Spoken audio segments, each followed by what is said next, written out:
Hello, my name is brontë Velez, and I am so humbled to introduce this special episode on For the Wild.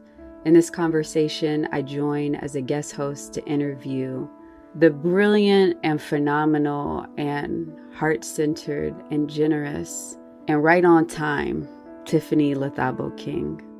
My ancestors were saying, no, we also felt that too. We also felt Indigenous genocide, and that shaped our experience of enslavement and Blackness. So that's the kind of porosity that I'm talking about. Tiffany Lethabo King, she, they, is a descendant of African people enslaved in the U.S. South. She grew up in Lenape-Hokan and currently resides on Monacan lands. King is an associate professor of women, gender, and sexuality studies at the University of Virginia. She is also a co-director of the Black and Indigenous Feminist Futures Institute funded by the Mellon Foundation. Tiffany is the author of the Black Shoals, Offshore Formations of Black and Native Studies, published by Duke University Press in 2019. If you ain't got your copy, pick it up for you, a loved one, one of those free book libraries in your neighborhood. Get your copy. As a scholar and teacher, she is committed to thinking about how centuries-long relationships between Black and Indigenous peoples have provided openings to alternative pasts, presents, and futures.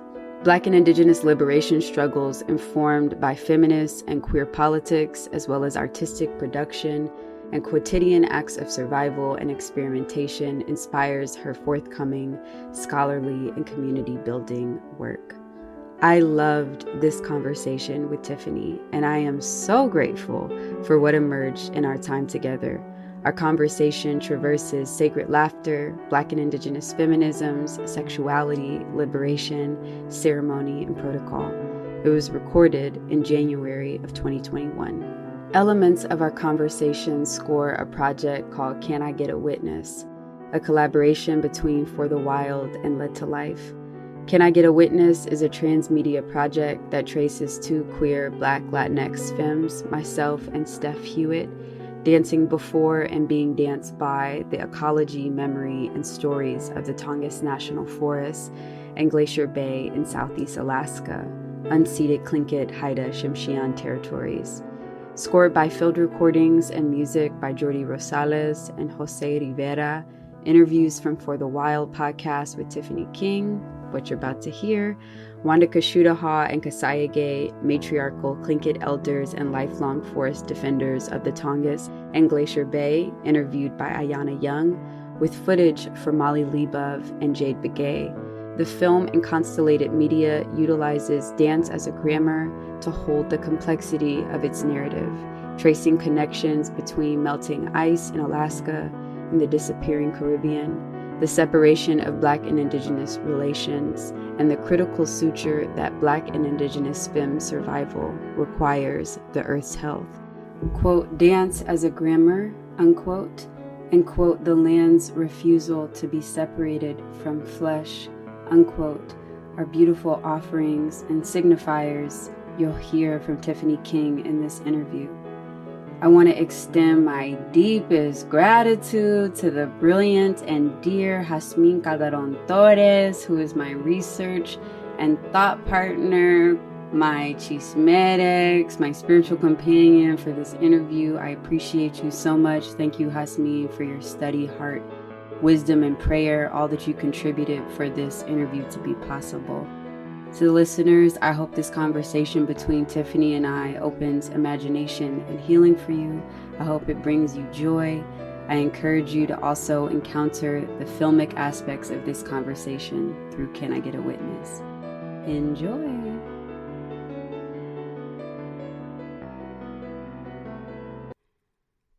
Creator, I offer up my gratitude for the snow-kissed high desert valley of the Pueblo people where I currently am, among sagebrush, mountain, and coyote. I come in humility and reverence to these lands and the lineages of this land, and pray our conversation is in service to the Indigenous folks of this place. Thank you for the life of Tiffany Lethabo King, who I have the pleasure of being in conversation with today. Thank you for her prophetic attention, for the opportunity to read her scholarship as scripture. May this be an exegesis.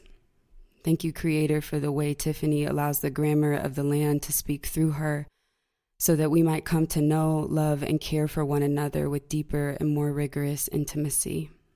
I come in profound gratitude to this interview today with a prayer that, like the root of the word interview, we might see one another.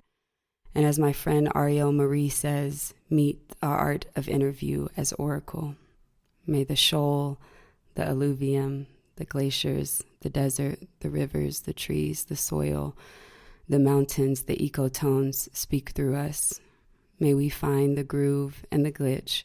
May we talk that shit today. I give thanks for the lineage of the Black radical tradition, for Black and Indigenous feminist scholarship, for the ancestors, both biological and chosen, who dreamt us here, and for Tiffany's profound trust and love in Black folks and herself to offer reimagined epistemologies, ontologies, and historiographies that can rewrite us and allow us to become otherwise. Thank you for the way her offering has changed me at a molecular level. I dedicate this conversation to my departed friend Monte Carlo and their friend Kawan Benson, two queer Black folks who offer the refuge of DIY queer party spaces in Atlanta, and who both passed 2.5 years ago, dancing and performing on a shoal, not knowing the pace of the tide in Tybee Island. I am thinking of Monte Carlo saying in an interview with Arts ATL, quote, "Through my art, I am my own well. Our choices have far-reaching, often unseen effects on other people, so we have to consistently hold each other accountable. Whatever personal privilege you have, use it to improve other people's quality of life and promote tangible equity. As an artist, I feel it's my job to remind people that they're powerful and have a responsibility to use that power to dismantle all fuckery," unquote. May our conversation be an offering to dismantling the fuckery, to being our own wells, to tangible accountability and equity for all of life. Ashe. And Tiffany, as I open in dedication, it's a practice in reflecting the way I see you honor and practice the art of dedication. And I'm curious if, before we begin, if there are any dedications you might also want to offer. Brontë, thank you for that. Thank you for bringing my heart and spirit into this ceremonial space that you've created for me. Just a moment of like a little bit of release. I just need to thank the creator for the mute button, because you are extremely funny and a joy, and just allow my goofiness to come out. And yeah, I want to talk shit. So I just, dedication to all the bishops, the priestess of Black joy, and the way that they understand that the creator replenishes us with that sweet river of joy, as a place to come and gather around, dive into, and connect with one another. So all the practitioners of Black joy, I want to make a dedication to you. You sustain us and are the folks that traditionally, as Black folks, have known that they've needed to seek out the joy in Indigenous people for us to be whole. So that's my dedication. Thank you. Thank you. I just learned that from Tiffany in our pre-interview moment that your middle name means joy, and that your mother's name means joy. So I'm just so grateful for that lineage to come in, and for laughter to come in. I actually was talking to my partner last night about the shoal, which we'll get into, but is the shoal, thinking about the shoal as trickster, as comedy, and where can humor be a part of reconciling the distance between us. I remember being in a class in undergrad on the phenomenology of laughter, and I don't remember the scholar, but they were saying, is the phenomena of laughter a reconciliation between us knowing that we have an infinite self, but we're in a finite body, and humor trying to collapse that distance, and laughter collapsing that distance. And I'm curious what laughter and comedy have to do with Black and Indigenous relations, and hope that humor can come in, even in the midst of stories and lineages of grief and suffering and violence. No, that's brilliant. That articulation of what laughter does and that kind of bridging, I've never thought about that. And you'll definitely have to give me that person's name again. I just got caught up in what you and they were thinking about. But you reminded me of an episode that the Red Nation did on their podcast.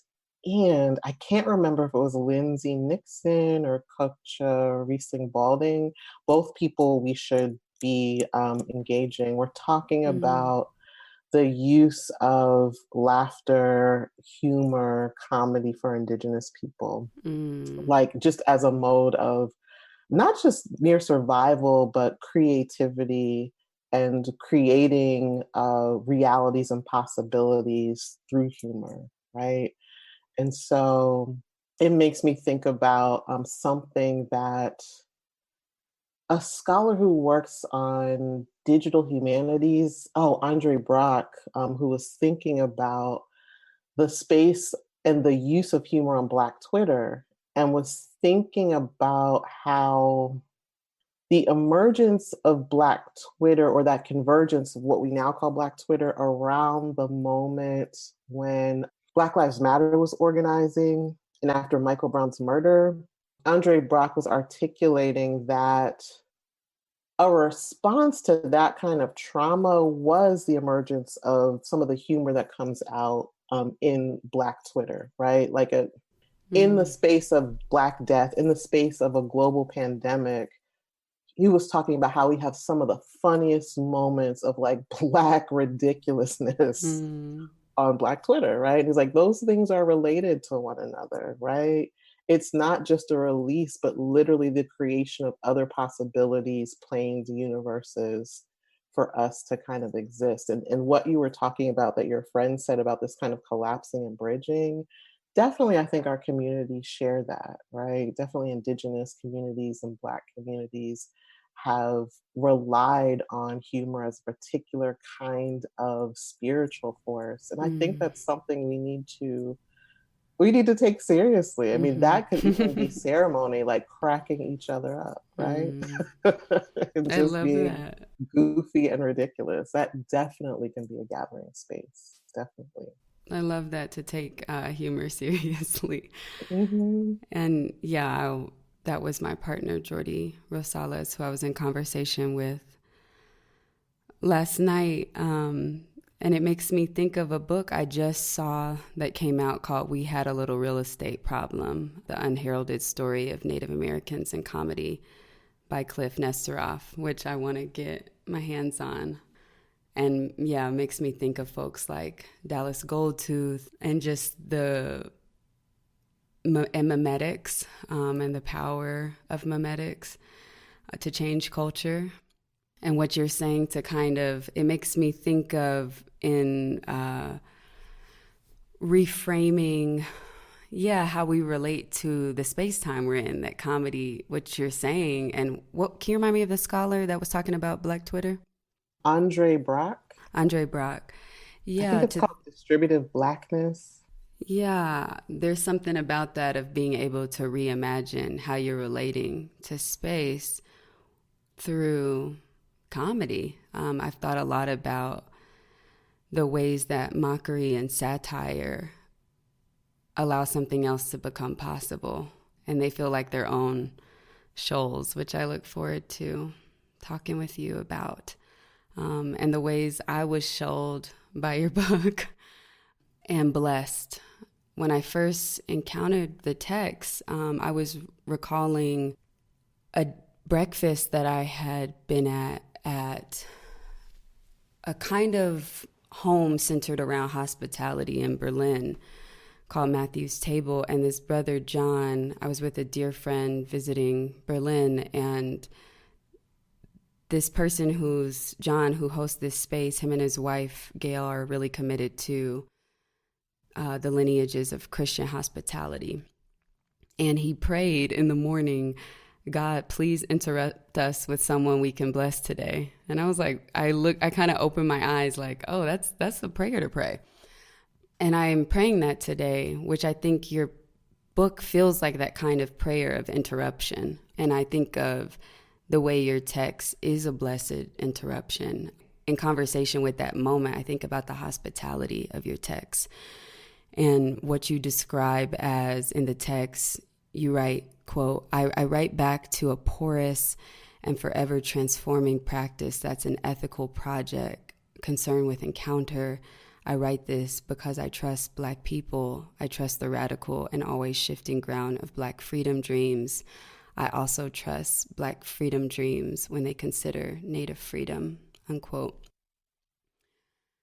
I wonder if you might speak to some of this language around trust and what your project is doing around extending that trust back to Black studies. Brontë, thank you. Thank you for reading that passage back to me, because it brought me right back to some of the violence of the academy that I was subjected to. You know, certainly the academy, even the humanities and places and departments that call themselves critical and committed to social justice fundamentally do not want and are never prepared for Black folks and Indigenous folks to show up as students, professors, and certainly people who produce thought, right? And so I was in a PhD program and had a lot of support from Black feminists, Black queer feminist faculty, and Black queer students. But of course, like, our love and support, our spaces of ceremony for one another, you know, are not enough in themselves to really topple those violent structures. So I was dealing with a field, American Studies, that was starting to take seriously and really give a lot of credibility to white settler colonial studies, like a field that does important work. It's really some dedicated white men who, at the time, the field defining leaders were folks like the late Patrick Wolf, who we get this notion of invasion as a structure, not an event. His colleagues, Lorenzo Veracini and Ed Kavanaugh, who were doing important work, particularly in Australia, and thinking about how Indigenous folks have occupied, are the first folks to have relationship with the land that they as settlers are on. So they created a kind of an important conversation between white settlers and Indigenous folks, right? And so that really took up a lot of space, even in the US Academy, and was presented to me as the model and as the work, as a way to think about everyone's relationship to indigeneity and the land that they're on. And while it's important to think about what that scholarship offers, it also had a way of planting a flag and then also erasing all of the deep time and history and connection that African people had done with Indigenous people of this hemisphere for centuries, right? And it imposed a kind of forgetting on, one, the field, and then also on the Black and Indigenous people who struggle to exist in these academic spaces. It was like, erase the ways that you've been thinking about how you all have been surviving with one another, all of the Black and Indigenous insurrection that has happened, all of the conflict, the ways that Black folks had to participate in.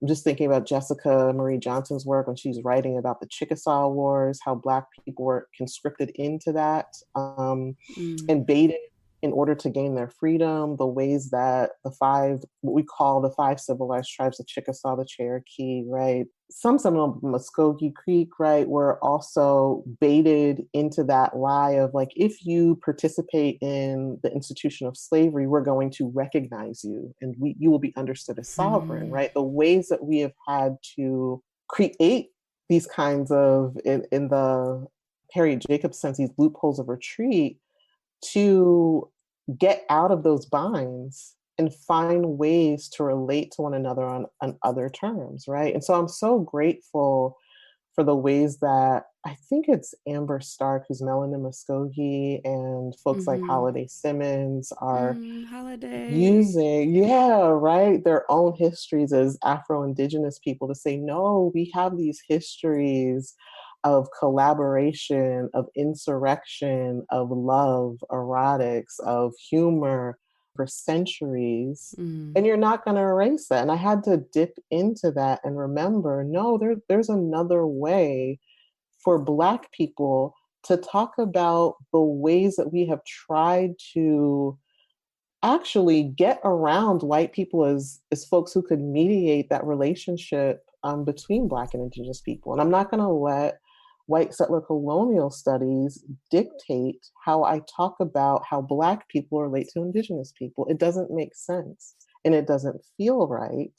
And even though that is a particular trend and that's how you get published, I decided I couldn't do it. It just doesn't honor the way that Black folks and Indigenous folks have moved in relationship to one another. And it also, it shits on Black people and it shits on a Black feminist tradition. Sharon Holland was doing work on this before in the 90s, early 2000s, before people had heard of Patrick Wolf and these white dudes coming out of Australia, right? So like, honor the work. We've been doing the work and I'm not going to let people forget that. So that's where my trust Black people came from, right?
Wow. I love the way that your trust, it reads as refusal.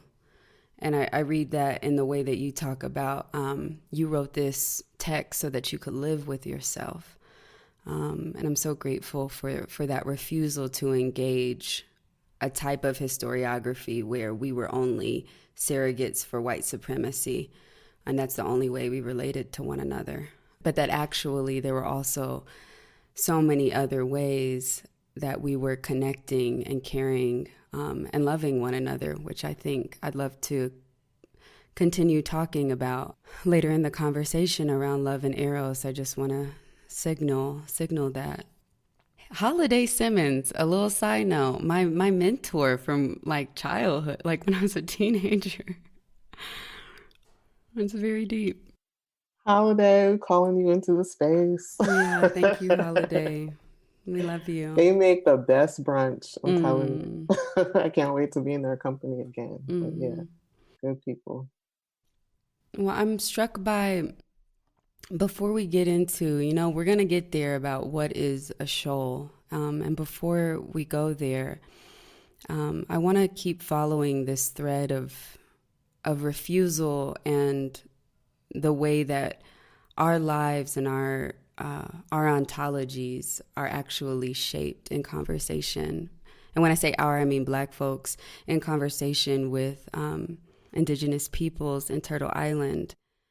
And I want to bring up this moment in your text in the preface where you speak to hearing an Anishinaabe woman's story and it having a physiological and psychological and spiritual impact on your body, that you were shapeshifted by hearing her story, that even your face took on a new life and you were marked by this moment. And I want to just quote back to you something you say in the preface where you name, quote, that when I felt around and realized the new and unfamiliar about the slavery with which I had become so comfortable, it changed me. And I do not mean changed in a neat, orderly, or containable way. It unmoored and disassembled me in ways that I and others did not expect. I could no longer be accountable only to myself, my ancestors, and my story of experiencing Blackness and its slavery that had been passed down over my lifetime. When I say unmoored, I mean that I could not continue life as I knew it. Would you talk about that unmooring and what it was to meet this woman's story? Yeah, I was deeply blessed to be able to be in Toronto in 2006, 2007, and a part of 2008. And one of the organizations that really helped me connect to a number of dope Black and Indigenous and people of color organizers was actually Insight. And I was actually someone from Insight, and I can't remember, introduced me to Abby Solole and Marika Schwant, who had come down to New Orleans after Hurricane Katrina to do some work, and so connected me to them when I went to Toronto. So they were doing work around prison abolition with PJAC, and they introduced me to few Anishinaabe women. So this figure is like a composite. So, but also a particular Anishinaabe woman, Christine Luza, who the four of us, in addition to Larissa Cairncross, created a Insight Toronto chapter, and we would do a lot of ceremony work. I would also connect with Zainab Amadahi, who is actually a Black and Cherokee woman who actually moved to Toronto. So I was doing this deep and profound ceremony work with Black and Indigenous women, right? And so the more I was able to sit with, burn tobacco with, literally watch smoke rise and fall and just be in that deeply sacred space with folks, like it really started to tell me something about how Indigenous genocide and the violence of genocide clearly had marked me. Like I was feeling it in an intense way in Toronto in a way that I had not felt on the US Eastern Seaboard, because there's a way that on the US, on the East Coast, you know that it segregates and it creates distance between Black and Indigenous people. We're not in proximity to one another in the cities, suburbs, rural areas that we live in, right? In the way that that's possible in spaces like Toronto, maybe even the Midwest and the West Coast where you are. And so to literally be inhaling the same smoke and breath with other Indigenous women allowed me to feel my ancestors and what they had not experienced, just as people who were enslaved, tortured. Again, labor is not the only story that we can tell about being enslaved. It's not just being on a labor camp. So many other things happen to Black people as enslaved fungible bodies, right? That Mm. exceed that labor. But we also were inhabiting the same spaces where brutal genocidal acts were committed against Indigenous people, even if we did not see them on the plantation, right?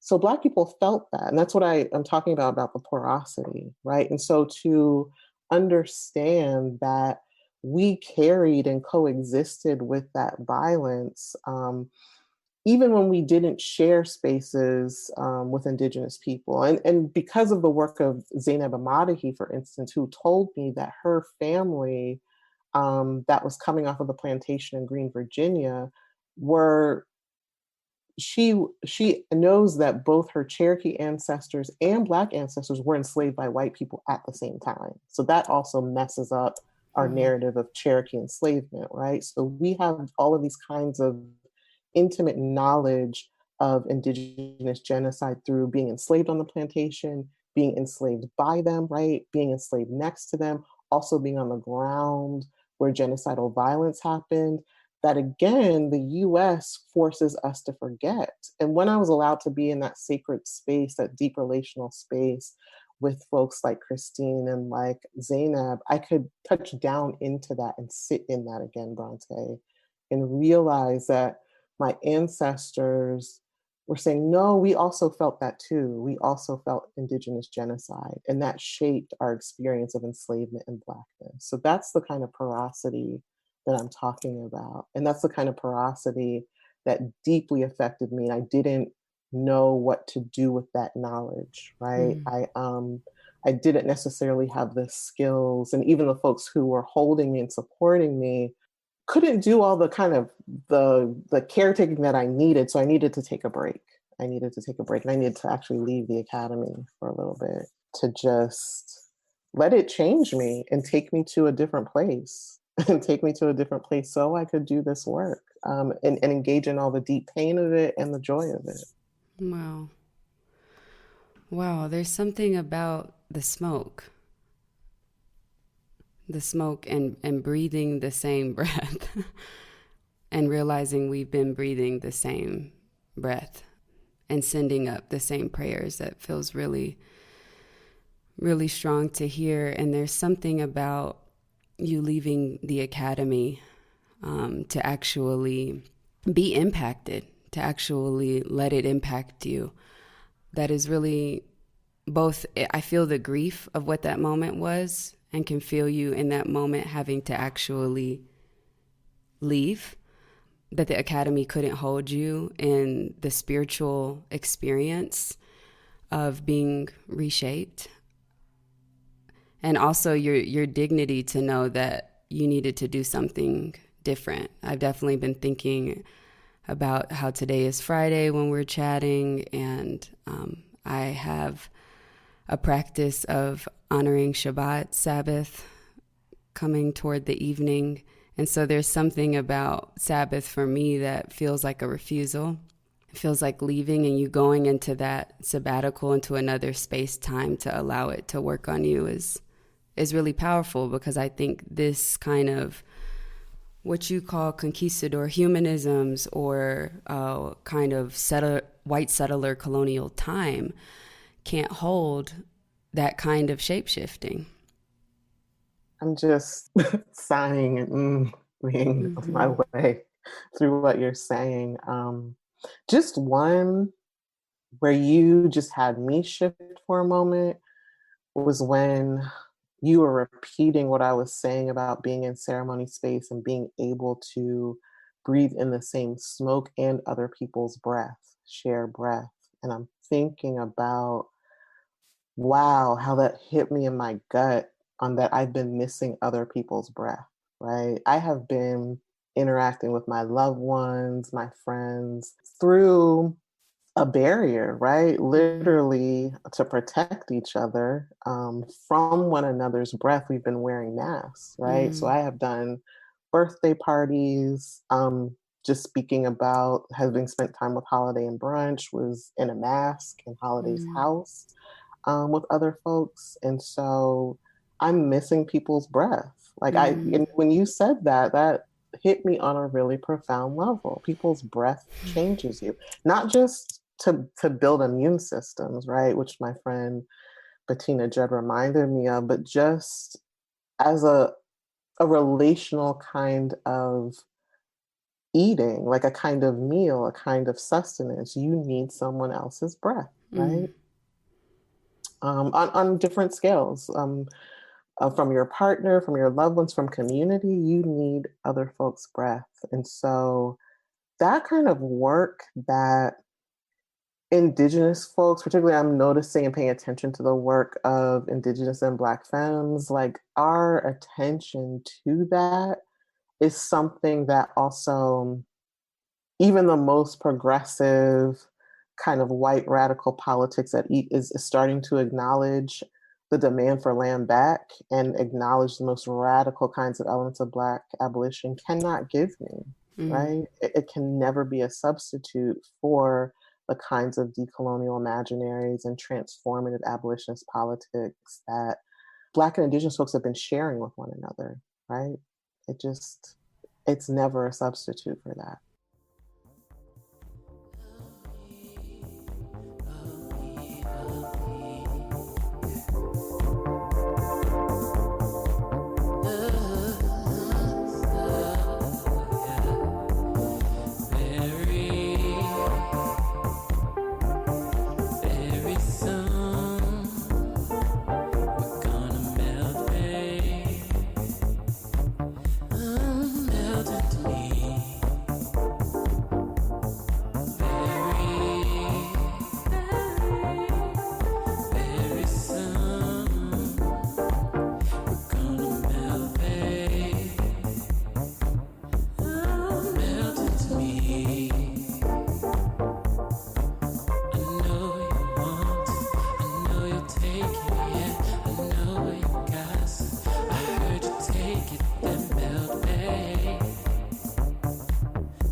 Wow. Yeah, it makes me think of Ashen Crawley's work on Black Pentecostal breath. And the first time I was able to reconnect to the spirituality, the Christian megachurch spirituality I had, that had really disturbed me. I remember on our pre-interview just talking about spiritual violence, and it really disturbed me to be in that church in Atlanta, New Birth, and to have, but then to have a rereading of that moment through Crawley's work of thinking about how the cadence of specifically Black femme pastors or ministers' voices change the cadence and rhythm in our own bodies. And he goes through or they go through, I don't know their pronouns, Shirley Chisholm, what is her name? Shirley Caesar? Shirley Caesar. Shirley Chisholm. Shirley Chisholm did it too. Shirley Caesar kind of going through this cadence of the well, and I told you, that the breath actually takes on a new life, and it's in that trance state that the congregation is compelled to reach out and worship and praise, and to start running and to start stomping and to pass out, and that it's actually them allowing for more breath, Black women's bodies allowing for more breath to come in that allows for us to meet the Holy Ghost, to go into trance states and to render ourselves free and to literally ascend through the pneuma. So I really feel that. I really feel that what you're saying about the pandemic and the absence of that. And it brings me to thinking about how you language that this project was a 10-year ritual. You don't say it was. You could have used so many other terms, but you described it as a ritual, which I think the Academy could never provide. And I'm curious about how ritual, you know, serves as a shoal to the project of the Academy, and how ceremony does that. It changes how we think about liberation and time and space and connection. And I really, really see your work doing that. I'm curious what you meant by when you said this project was a ritual. Mm, yeah, Bronte, you are wearing me down, and in a way that I love, and I needed it. Thank you, birthday twin, for like speaking to my heart and being on my vibration and Mm, calling all the people that you did into the space. Won't Ashawn do it to you? mm, mm, Won't mm, Ashawn do it? And mm, it's speaking in such a healing way to all of us who have had to grow up in a Black church where that institution tried to contain us, mm, right? And not to say that people, the pastors, the ministerial staff, all the people that work to make the Black church an institution had nefarious intent or were out to get us or completely usher us into white supremacist violence. But even as people were trying to do their best to connect to spirit and formalize it, I'm not going to say ritualize it, but formalize it, institutionalize it, it did some violence, right? It absolutely did some violence. I grew up in an AME church, and I guess because of issues of funding, being a part of that first district, they had to have white Jesus in the stained glass, right? They had not had any female embodied or feminine folks in the pulpit. Like I mm, experienced all sorts of um, self-negating energy and spirit up in that space. And it's so deep that the person that I'm in a therapeutic relationship with, I chose her because she pastors a church, a progressive, affirming and inclusive church. And instead, I was in a space where I was like, yeah, I could never engage Black church again. And I wanted to work out this stuff around spirit with her and work with a person who had known something else, who had known what Ashawn knew, right? Who had been able to, in spite of the violence that was also in that space, allowed to experience something else in the well. And I listened to you. I listened to your work on the well and the course of folks who are doing that piece with you. And mm, those structures of genocide and slavery cannot contain that. mhm. The anti Black violence cannot contain that work of spirit and breath, right? So it's so deep to me that in talking with this woman who is a healer, like people can both come out of that space of the Black church deeply damaged or having experienced something else, right? In the moments of getting caught up in the inflection of a voice that lets someone escape a particular form of violent homophobia. All those things are happening at the same time, right? So I could never, I'm at a place now where I do not know that I'll ever be a part of a congregation, but I can go back and appreciate the desire to come together to search out spirit, like in Baby Sug Holy's clearing, right? I get that as a Yeah. fundamental kind of practice that Black church folks are reaching towards, right? That ceremonial space Mm, of not transcending like a deep eminence, but a tapping into another kind of possibility with each other come that, on. yeah, I value, I seek it out, I'm looking for it now. And I think that, I mean, this project was just the beginning for me. It was me hoping to be able to create a path where I could break out of some of the strictures of academic practices of knowledge production and create an opportunity for other people to see me. And thank you, Bronte, for seeing me, where I could start to do a different kind of work.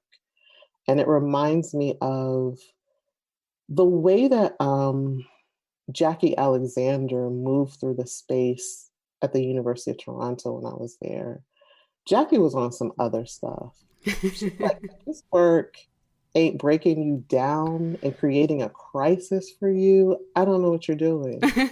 And low key, I don't have time. I don't have time for you. Yes. Get it together.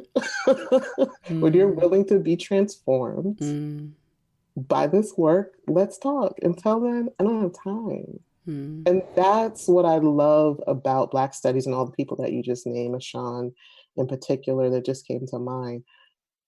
Your relationship to Black studies has to be one of waiting to be and needing to be transformed. And mm, so this conversation, the conversations that I've just had with folks from Electric Marinage and Dark Laboratory have given me so much joy because there are folks who want to do this work to share breath and have it change them and help them reimagine and reconceptualize how they relate to one another in the academy, our students, how we literally steal resources for folks who are not in the academy that we want to build with and be in a ceremonial relationship with. And how do we make sure that people see that we're trying to meet them? So this was a part of the project for me. So mm. so thank you again for the invitation and seeing me. I was trying to reach out to you and didn't know it. And now it- I heard the call. I heard the call. Yeah, what you're saying about how Black studies is a commitment to being transformed makes me think of a poem that I read recently from Lucille Clifton that I had never seen called After Kent State. And she's talking about the violence that happened at Kent State. But now I'm thinking about it in relationship to just the university, the afterlife of the university, and the impact of the academy, which I felt so deeply in preparing for this interview. In all transparency, of that kind of discourse that Black feminist discourse allows us to actually speak, I think, through love and through witnessing and through ceremony, which is what I've done after the academy, to come back to the earth and to reroute my language, which I see you doing through the Black Shoals. And I noticed that kind of demonic energy that rears up in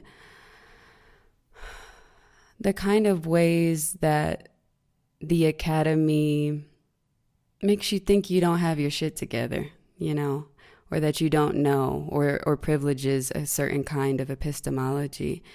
And in that poem, After Kent State, Lucille writes about how white ways are the ways of death. And then she invites them to come into the Black and live. And I've just been loving this line, to come into the Black and live, which I feel your project is doing around how I've heard you speak to, and I think it's McKittrick, I'm not sure, around livingness, to that Black studies, you can actually receive more life and come into more life, and that the friction and the challenge is actually a rite of passage, which I see you approaching in that way when you speak to ritual or when you speak to ceremony, which is the way I want to relate to Black studies and kind of come out, release it from the academy or the institution or the church, and to be around fire and water and in the soil with one another, so that we might live, so that we can live. So thank you for doing that, and the way that I feel like I can bring where I am to your scholarship and bring ceremony to your scholarship. That feels so rare.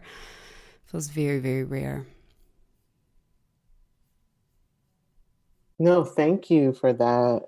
Thank you for saying that. And I'm just thinking about all the folks that you were telling me you were engaging that I haven't. It's so interesting. Like all the folks, like for instance, oh, the sister who is the Nat Bishop. She does the Nat ministry. Mm-hmm.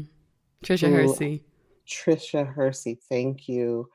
Who also found her space struggling in the academy, right? Also found herself in that space and thinking about how I was just able to connect with one of my colleagues who I literally was in a PhD program and on the same campus with. We weren't in the same departments, Jessica Marie Johnson, but didn't get to engage her in the deep, wonderful way that I literally did just this week on a Monday, and had spent years with her in the same place. People with the same desire to, like you said, be up in the fire, right? Mm. Be in the water, be in the ceremony space, but literally all of the violent kinds of barriers that we have to negotiate, literally, if we're sitting in the same room together in the academy, that prevents us from being able to connect to breath on that level, right? So, like, it just makes me think of all the kinds of scholars that I know that, one, if they're not have not already been put down or put on with you, Bronte, would want to be, and like Mm. have a deep desire to be. And so the work that you're doing and the ways that you're trying to connect with organizers and creatives um, from different mediums and scholars is deeply important to that particular practice, and commitment to what you said was correctly Catherine McKittrick's notion of like Black livingness. And that's what I was trying to draw on. And I was trying to take seriously the ways that McKittrick has been challenging all the kind of deadly moves we have to make in the academy when we study Black people, right? Mm. So even impulses within Black studies that are overly devoted to studying how we die and suffer are missing out, right?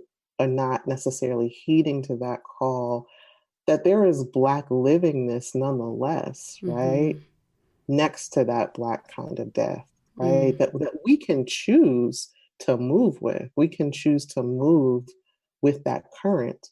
And that work is going to look deeply different. It might be more difficult. There might not be a roadmap, and it might require, no, not might, it requires a particular moving with Bronte and Led to Life, right? And moving with, let me check out this sister who is uh, in the Candler Department of Religion, who's doing the Nat ministry, right? Who is the Nat bishop? Mm. And maybe we just need to like connect on that piece and not in the seminar room, right? So Mm-hmm. like, how do we get around the bullshit to jump into the fire? Yeah, Yeah, yes. how do we do that? Yeah. Amen. I love that. I love that. Thank you for that affirmation and the way it relaxes my nervous system.